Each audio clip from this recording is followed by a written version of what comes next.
আকাশ থেকে পড়া একটা নীল কালারের বস্তু দেখতে পায়, যেটা পৃথিবী থেকে জোশ নামের একটা ছেলে তার টেলিস্কোপ দিয়ে দেখছিল।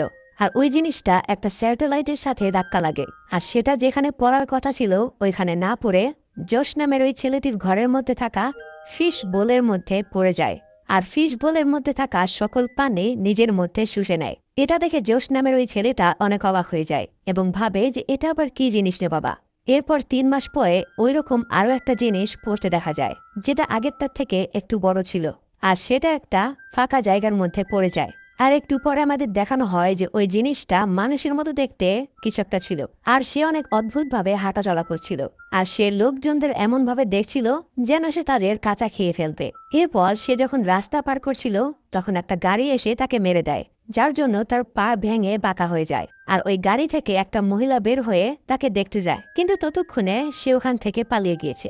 আসলে সে একটা চিপায় গিয়েছে তার পা রিপেয়ার করার জন্য। আমরা একটা অদ্ভুত জিনিস দেখতে পাই। আমরা দেখি যে ওই মানুষটার কান দরজার মতো খুলে যায়, আর ওর ভেতর থেকে ছোট্ট ছোট্ট এলিয়েন বেরিয়ে আসে, যাদের দেখতে হুবহু মানুষের মতোই ছিল, এবং তারা ওই লোকটির পা রিপেয়ার করতে থাকে।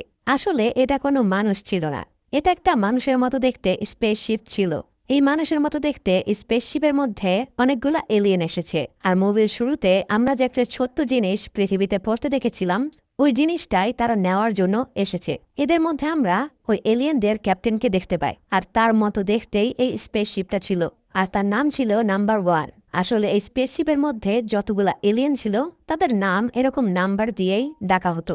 ওখানে আমরা নাম্বার 2-কে দেখতে পাই, যে হচ্ছে ক্যাপ্টেনের অ্যাসিস্ট্যান্ট। আর এখানে নাম্বার 3 হচ্ছে সিস্টেম ইনচার্জ।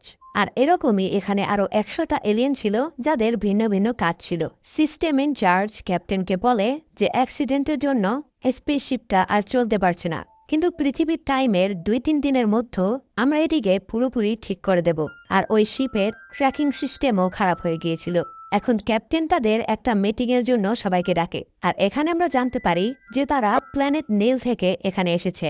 আসলে তাদের প্ল্যানেটের রিসোর্স শেষ হয়ে গিয়েছিল, আর তাদের প্ল্যানেট এখন ধ্বংসের পথে ছিল। আর তারা পৃথিবীতে এসেছে লবণ এবং পানি নেওয়ার জন্য, যেটা তাদের প্ল্যানেটকে বাঁচিয়ে দিতে পারে।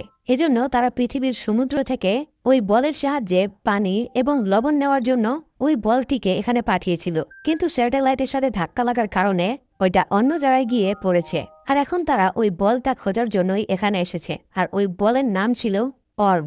এখন এরপর আমরা দেখতে পাই যে ওই শিপটা যেখানে ছিল ওর পাশেই জোশের বাড়ি, মানে ওই ছোট্ট ছেলেটার বাড়ি, যার কাছে ওই অর্ব নামের বলটি রয়েছে।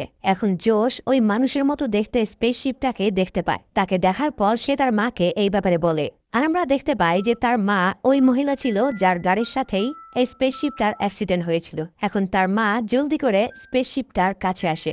জোশের মা তার কাছে এসে তার কাছে ক্ষমা চাইতে থাকে, যেহেতু তার গাড়ির সাথে তার অ্যাক্সিডেন্ট হয়েছিল। এখন এটা দেখার পর ভেতরে থাকা এলিয়েনরা অনেক ঘাবড়ে যায়, কারণ এটা বাইরে থেকে দেখতে মানুষের মতো হলেও ওই এলিয়েনরা জানতো না যে কিভাবে মানুষদের মতো বিহেভ করতে হয়। আর তারা একটা মানুষের সাথে প্রথমবারের মতো কথা বলতে যাচ্ছে। এখন ওই ক্যাপ্টেন জোশের মার সাথে হিউম্যানের মতো কথা বলার চেষ্টা করে। অন্যদিকে আমরা কিছু পুলিশ অফিসারদের দেখতে পাই, যারা ওই মিস্টিরিয়াস বলটিকে খুঁজছিল।